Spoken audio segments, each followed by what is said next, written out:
Welcome back. We have been talking about synthesis of several commercially important polymers, specifically the step growth polymers. In the last class, we finished with the synthesis of polyimides, and today we are going to start by talking about the synthesis of polyurethanes. So, the topic remains the same, it is in general the synthesis of industrial polymers. So, let us start the discussion. So, today we are going to talk about polyurethanes. These are also important engineering polymers, and polyurethanes, they contain this urethane functional group, which is this.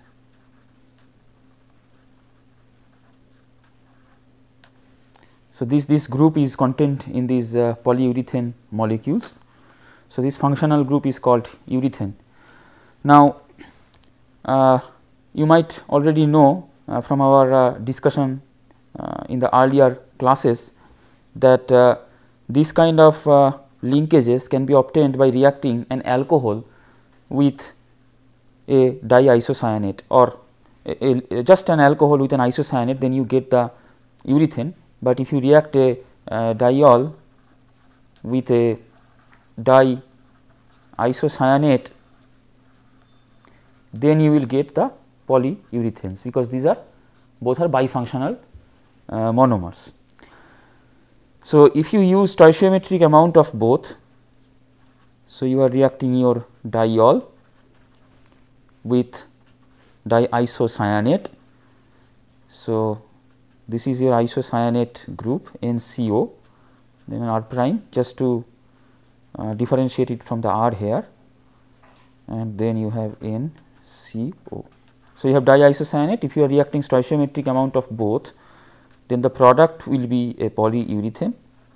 So, on one end there will be alcohol, and this is your urethane linkage CONH, and then R prime NH CO ORO. Okay.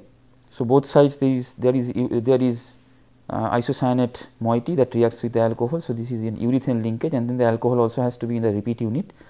So, this n minus 1 units of this, and then you have to end with another diisocyanate, because this is stoichiometric amount. One side it will end with isocyanate, another side it will end with alcohol. So, this will be NH R prime NCO. So, this is your polyurethane with the urethane linkage. You can already see that this is your urethane linkage that I was talking about. Now, this is a simplistic way of depicting polyurethane synthesis. Just you take your alcohol diol and you react with a diisocyanate and you get your product. Now, in actuality what is done is that the polyurethane, during the polyurethane synthesis, a diamine is also present in the system. So, basically you have a mixture of diol and a diamine that is reacted with your diisocyanate. So, that what will happen is that you will also have urea linkages in your polyurethanes. So, what will happen is that you have diamine present, now you also have diisocyanate present. So, there will be polymer chains which will end with isocyanate linkage. Now, let us say this is a polymer chain which ends with isocyanate linkage. This wavy line depicts a long chain, maybe I do not know the length of the chain, just in general I am depicting here. And two of these molecules, I am just writing down face to face, drawing the structure of this. Now, two of these molecules can react with a diamine, because you also added a diamine along with a diol in the system, and you know that when isocyanate reacts with amine, you get an amide linkage. So, basically in this case it will be a urea linkage. So, what will happen is that this can attack here and also this lone pair can attack here. So, ultimately you will get this linkage on this side CONH. So, this is urea linkage R, and this side also you will have the same urea linkage. So, basically, but in general you will have amide linkage in the system. So, you are doing the reaction of diol with a diisocyanate in the presence of a diamine. So, this kind of urea linkages also will be produced in the system. Now, something that you need to keep in mind is the fact that of course, when you are preparing polyurethanes you have this urethane functionality in the polymer, and also when you are preparing polyurethane in presence of a diamine you will have this amide or the urea linkages in the polymer. So, basically in the system you have both urea linkage as well as your urethane linkage. So, both are present. Now, you also have this isocyanate function that is present in your starting material as well as in your polymer, maybe on one end group is there. Now, this isocyanate can react with both the amide linkage as well as the urethane linkage by itself.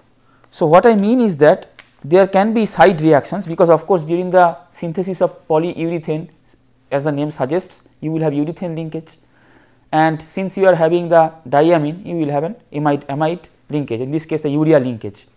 So, your isocyanate that is present in the system, say this is your isocyanate, I am just depicting it as R double prime, the side of that isocyanate on one side.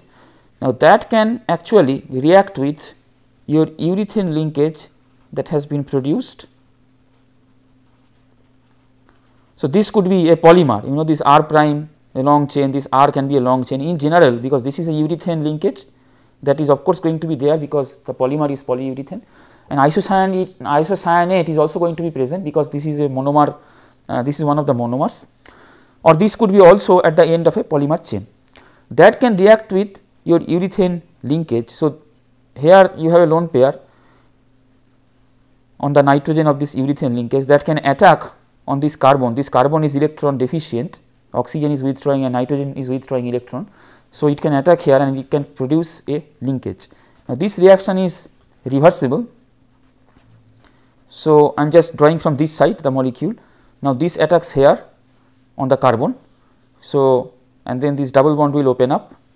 So, that ultimately, and then the proton will be transferred to this nitrogen. So, it will be R double prime NH, and this C double bond oxygen will remain, and then the linkage of this carbon will be with this nitrogen. So, you will have N R C O O R prime. So, basically you can just say that this lone pair will attack here, it is like that arrow goes this side and this side, double bond remains intact, and this will come here, and ultimately this proton will be transferred here. So, this is your product. So, the linkage that you produce here is called an allophanate linkage, and if this R double prime contains another isocyanate group, then it is not difficult to understand that on this side there will be another isocyanate, and that can react with another polymer chain. Let us say this is a polymer chain in which you have an urethane functionality like this. So, this urethane functionality reacted with this isocyanate. Now, this R double prime, if it contains another isocyanate group, then after this reaction you have another dangling isocyanate on this side that can react with the urethane linkage that is present in another polymer chain. So, this way there will be a cross linking system. You can have cross links if you have R double prime, if the R double prime contains an isocyanate. Also, this isocyanate that you have here, that can react with your urea linkage that is produced in the system, because you have a diamine also present during the polymerization. So, in general I am just drawing this urea linkage as this. So, you have an urea linkage. Again, when you are doing the reaction, you have to do the same way. Now, depending on R or R prime, either this side will attack on this carbon or this nitrogen will attack on this carbon. So, let us say this nitrogen attacks on this carbon. This is also a reversible reaction. So, the product will be something like this, R double prime NH C double bond oxygen. Now, this nitrogen is attached to this carbon. So, that will be nitrogen directly attached. This R will be here this side, and then you have CO NH R prime. This is called a biurate linkage. In this way also you can cross link different polymer chains. Let us assume this R double prime contains an isocyanate unit. In that case, this is also a way in which you can cross link different polymer chains. So, this kind of cross links then will be present in the system when you are preparing polyurethane polymers, considering that polyurethane, of course, as the name suggests, will contain urethane linkage, and also it will contain urea linkage because your diamine is present, and your isocyanate is there both in the polymer, at the end of the polymer it could be, or also in the monomer it is present.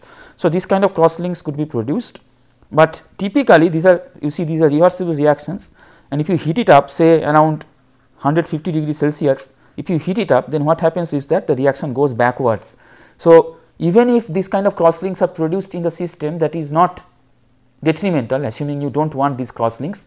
So, because you are doing at a slightly higher temperature, and then these reactions will actually go backwards, and these cross links will no longer exist in the system. We will talk about this after, why we do not want these kinds of cross links in the system. Okay.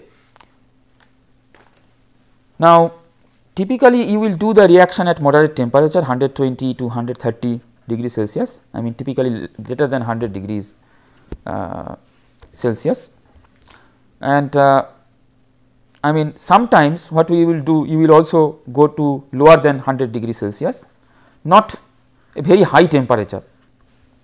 As a matter of fact, many times you will do around 100 degree or slightly less than 100 degree maybe.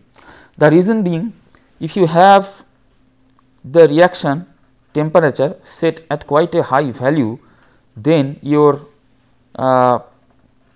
polyurethane, let us draw the polyurethane like this. So, this is a polyurethane. If the temperature is high enough, then this will degrade, and this can produce NH2, your amine, and this carbon dioxide will be evolving as a gas, and an alkene can be produced. So, this can degrade at high enough temperature. So, normally you do not go beyond 120, 110 like that. So, of course, one of the starting materials is a diisocyanate monomer, and typically what you will do is you will put some aromatic rings in the system, because you know aromatic rings provide stiffness and they will also provide higher temperature stability. So, your diisocyanate monomer that you will use, normally you will use an aromatic diisocyanate. So, the commonly used diisocyanates are toluene diisocyanate. So, you have a toluene, and the isocyanate groups could be at, so this is 1, 2, 3, 4, 5, 6, 2 and 6 position. So, this is 2, 6 toluene diisocyanate, or they could be at 2 and 4 position. Now, the reason I am just drawing it like this is because I am going to show you the synthesis of this from the starting material. So, basically both will be produced together. So, how can you get this? If you go backwards, it is coming like this. Reaction of this diamine, I am just putting the other NH2 like this, because this NH2 could be on this position or on this position, it is a mixture of them. So, if you react this with carbonyl chloride, you will get your isocyanate. And how can you get this particular molecule? Basically, you reduce the corresponding nitro derivative. So, we are actually working backwards just to show you how the products are obtained, and this nitro units, how do you get? By simple nitration with nitric acid, simple nitration of toluene with nitric acid, will give you this product. So, this is 1, 2, 3 step, and then you can get your toluene diisocyanate. Another diisocyanate is also used quite commonly, and that is methylene diphenyl isocyanate. So, you have, typically it is called MDI. So, this is methylene. So, these are methylene group, that is why it is methylene, and there are 2 phenyl units. So, diphenyl, okay, diphenyl diisocyanate.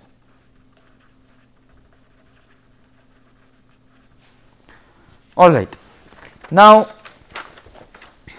in actuality, I already told that you are using a diol, you are reacting with a isocyanate. If you see the first page of today, that was the reaction that I talked about. Now, normally the diol that you are going to use, this diol, this will be some kind of an oligomeric system, or maybe it is itself a polymer to start with. What I want to mean, it will become clearer now. So, I told you that we are going to use a diol and a diisocyanate.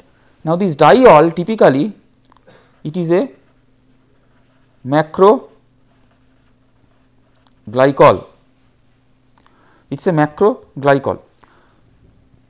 So, how do you get, I mean this is called glycol because suppose you take this diol, what is this? This is ethylene glycol. So, that is why you are saying glycol, and it is a macroglycol because it is a macromolecule, it is not a small molecule, there is a there are a lot of units in between the 2 end alcohols, that is why it is a macroglycol.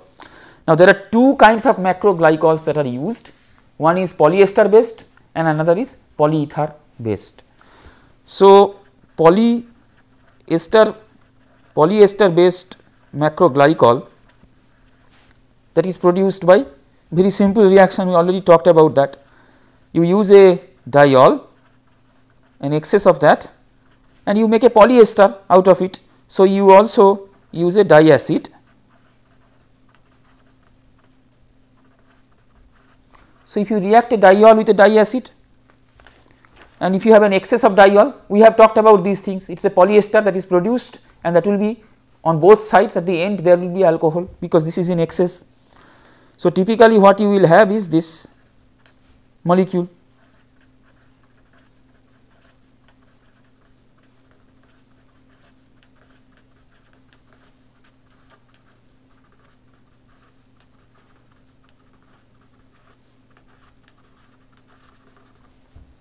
So, this is basically a diol that you can use as a starting, what you can say is a pre-polymer, because this is a precursor to the polymer. So, this diol you can react with a diisocyanate in order to produce your product. Now, this diol is a macroglycol because this is obviously not a small molecule, you have a polymer unit here, n number of units, and this is also polyester based macroglycol because basically this reaction has produced a polyester linkage. So, you have the ester linkage, and this thing we have talked about before, how to prepare polyesters, react a diol with a diacid and you will get a polyester. Now, this diol is used in excess so as to have alcohol at the end of the polymer chain on both sides. So, basically this you can draw up as a chain like this, on both sides you have alcohol. So, this is the kind of diol that you are going to use for your polyurethane synthesis, and this is based on polyester. Now, polyester, if you have esters are thrown to hydrolysis. So, instead of polyester based macroglycol, you could also use what you call as polyether based macroglycol. Now, polyether, as the name suggests, there will be multiple ether linkages. What you do is just you react your diol, instead of a diacid you react with an epoxide, a strand 3-membered ring containing your oxygen. So, what will happen, this will attack here, this is the less hindered site, and this will open up, and that O minus can again attack on another molecule of this, and then the process can go on.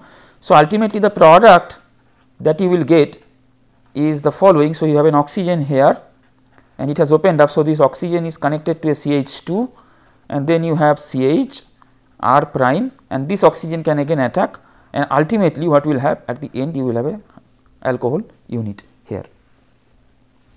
So, this is your polyether based macroglycol. So, we talked about two kinds of starting diols. One is your polyester based diol, another is polyether based diol, and we call this diol as macroglycol because this is a macromolecule. Either it is a polyester or a polyether. Actually, it is a polyether or polyester, and both ends are alcohol. That is why it is a macroglycol. Now, so how do we use this macroglycol in order to prepare your polyurethane? So, let us say we will talk about polyurethane rubber preparation. So, basically we are going to talk about the preparation of thermoplastic polyurethane elastomers, and I will tell you what the properties of these materials are and why they are called like this. So, what you do? So, you start by producing a pre-polymer which is basically a macroglycol.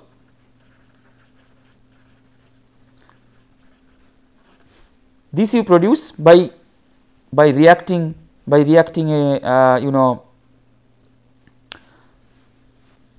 So, in fact, what you can also say, just to make sure that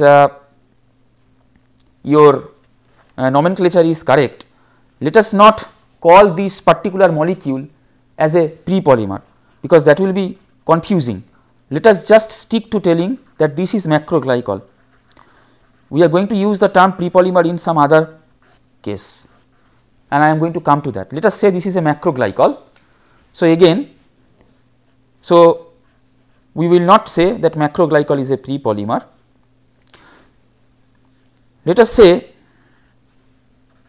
you start with a macroglycol, it will become clear in a minute what I want to mean, and this macroglycol, let us say it is a polyester based macroglycol. So, linear polyester based macroglycol, and this molecule will have a molecular weight in the range of, not a very long molecule, 800 to 2500. Now, this macroglycol you can react with an excess of diisocyanate, and then what you will have is a polymer chain which will end on both sides with diisocyanate. Of course, this is diol. So, this alcohol will react with isocyanate to produce urethane linkage, but this molecule, to start with, this is not a very long molecule, only 800 to 2500 is the molecular weight, and if you react with excess of diisocyanate, this molecule will be having urethane linkage, as well as at the end of the chain, both sides you will have isocyanate, and this molecule is not a long molecule, and that is the reason why you will call that as a pre-polymer. This is just to clarify the nomenclature. So, you react with your macroglycol with an excess of diisocyanate. Typically, you take 2 equivalent of diisocyanate, 2 equivalent, and normally you will use this diisocyanate, methylene diphenyl diisocyanate, MDI, and then after this reaction you get what you call as pre-polymer. We will explain this further now in another page.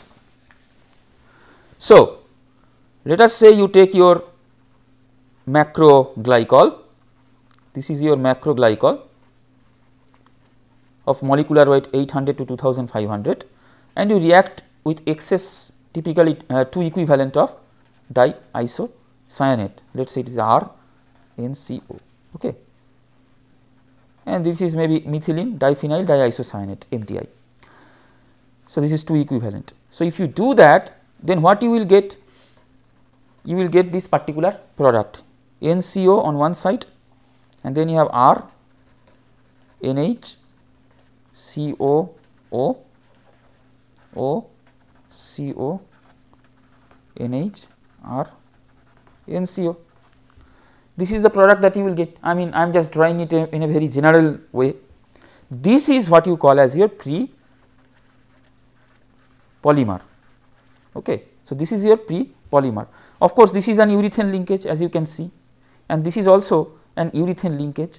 Inside you have this polyester. So, basically this is a polyester, this is a polyester which ends on both sides with an alcohol, because you have taken excess of alcohol when you reacted the dicarboxylic acid with the diol, and this is your diisocyanate. So, ultimately what you will get on both sides, you will have isocyanate linkage, isocyanate that is ready to be reacted, and you have this molecule. This is your pre-polymer, if you have to go by the correct nomenclature. Now, this you react with a small bifunctional molecule, which is maybe either a diol or a diamine, a small molecule which can be called as a chain extender. Chain extender. If you remember here, so if you have a diamine and it reacts with isocyanate, so basically this can act as a chain extender, because you had this chain and this chain. Now, since it has come in between through covalent linkage, the chain length has become close to double. So, this could be acting as a chain extender like that. So, what you do is that you have this pre-polymer and you react with, let us say 1,4-butane diol or just a small diamine. So, let us say you react with a small diol, maybe this is 1,4-butane diol, it could be, so your R prime, it could be CH2 whole 4. Okay. So, if you do that, then what will happen? This will produce urethane linkage, and this will actually link the chains, because this is your what you call as your chain extender.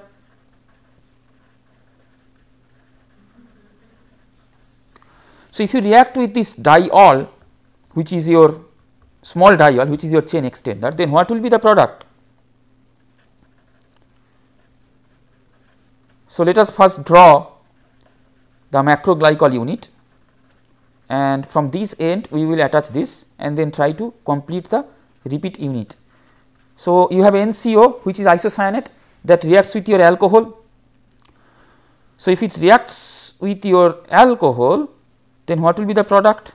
You will have an urethane linkage here, urethane linkage that will be produced here, which will be NHCOO, and then this R prime will be there, and then this alcohol you have to finish. All right. Now, this alcohol is acting as a chain extender. So, on the other side also it will react with another isocyanate. So, on the other side you have to again draw the isocyanate linkage, which will be this, and then you have to finish this molecule R NH. Of course, this will be again producing another isocyanate, all right, and that isocyanate could be this isocyanate, because you started with this side. So, that is why the linkage will finish like this. So, you have to be able to draw the repeat unit correctly. So, if you are reacting this diisocyanate with a diol, then what will happen is that you start with this particular unit here, this particular unit. So, this is your this is your macroglycol unit, and then on this side you have an NCO isocyanate that can react with this alcohol to produce your urethane linkage. Now, this alcohol has another OH and this is acting as chain extender. So, on this side it will react with another NCO. So, that is why you will have another urethane linkage, and then you have to complete the chain, and that is why here it is ending at NH, because here was also another NCO that has reacted with this alcohol of the at the end of this chain, at the end of the macroglycol chain, to produce the urethane linkage. So, this C double bond oxygen, instead of putting here, you could also put here. So, ultimately what you have got, this polyester part, this polyester segment that you have got in the repeat unit, this is basically a soft segment, because you have flexible polyester linkage in between. However, if you look at the urethane linkage, there is lot of possibility of hydrogen bonding interactions between different chains, and that gives it a characteristic. So, this particular part will become movable or flexible at a higher temperature. When you say soft block or hard block, that would mean soft block, it will the chains will become movable at a lower temperature. So, another way of saying this is that the soft block has a lower glass transition temperature and the hard block has a higher glass transition temperature. So, to make the long story short, in the repeat unit you have both hard block, hard segment as well as soft segment. Now, these kind of molecules that you are going to get here from this kind of structure, if you are producing, this is your thermoplastic elastomer. We will explain this further as we go along.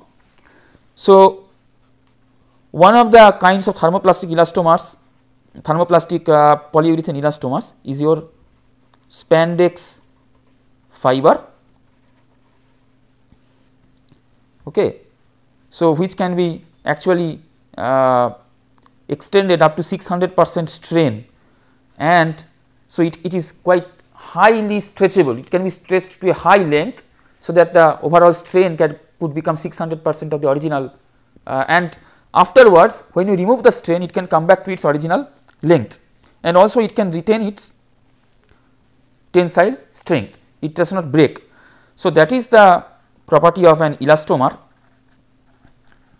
that basically if you are applying force on the material, it can be extended to quite a high length, and afterwards if you remove the applied force, it can come back to its original dimension. I mean, the stress versus strain curve will not be linear, but then it can still come back to its original configuration. So, it will not break. So, it is quite highly quite stretchable to a very large strain. Okay. So, one particular form of thermoplastic polyurethane elastomers is the spandex fiber, and these fibers, as I told you, it can withstand up to 600% strain, and these fibers they are co-spun with, let us say, nylons or polyesters. When you are making the fabric, they are co-spun with these, so as to impart stretchability and flexibility to the clothes, and typically they are sports wears, because they will have to undergo a lot of those wears. When you are playing sport, they have to undergo a lot of forces, they have to experience a lot of forces and stretching, and also they should not tear. So, this is already you see one of the uses of this material. All right. So, how do you prepare this specific kind of molecule? You react to your diol, as I told you, this molecular weight is typically 2000. This is your macroglycol, polyester based macroglycol. You can react with your methylene diphenyl diisocyanate. So, this is MDI, and this reaction will produce, already I have shown you before the product, the structure. So, this is the pre-polymer that you will get, and in this particular situation, instead of a diol you use a diamine, this is a hydrazine which is a chain extender in this case, and the structure of the repeat unit of spandex will be something like this. All right. So, follow the rule that I have told you about regarding drawing the structure of this. So, this side you finish NHR, and then here this will produce the linkage. In this case it will be an urea linkage. So, that will be NH, NH, CO, NH. So, you see here in fact you have this NCO. So, on this side basically you have an urethane linkage that is produced by reacting of the amine of this, and on this side you have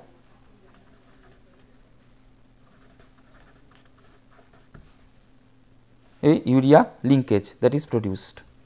All right. Because this is NH2 NH2, and that NH2 on this side it can react with your this part of the molecule. So, then you have to extend this on this side. So, this will be NHR NH, and then it will have this amine here, it has to react with. So, basically this is not amine, this is to start with an NCO, and that NCO reacts with the corresponding alcohol. So, you will have an urethane linkage on this side. All right. So, So, you have an urethane linkage here, you have an urea linkage here. So, ultimately this is having a lot of possibility of hydrogen bonding, and so this is your hard block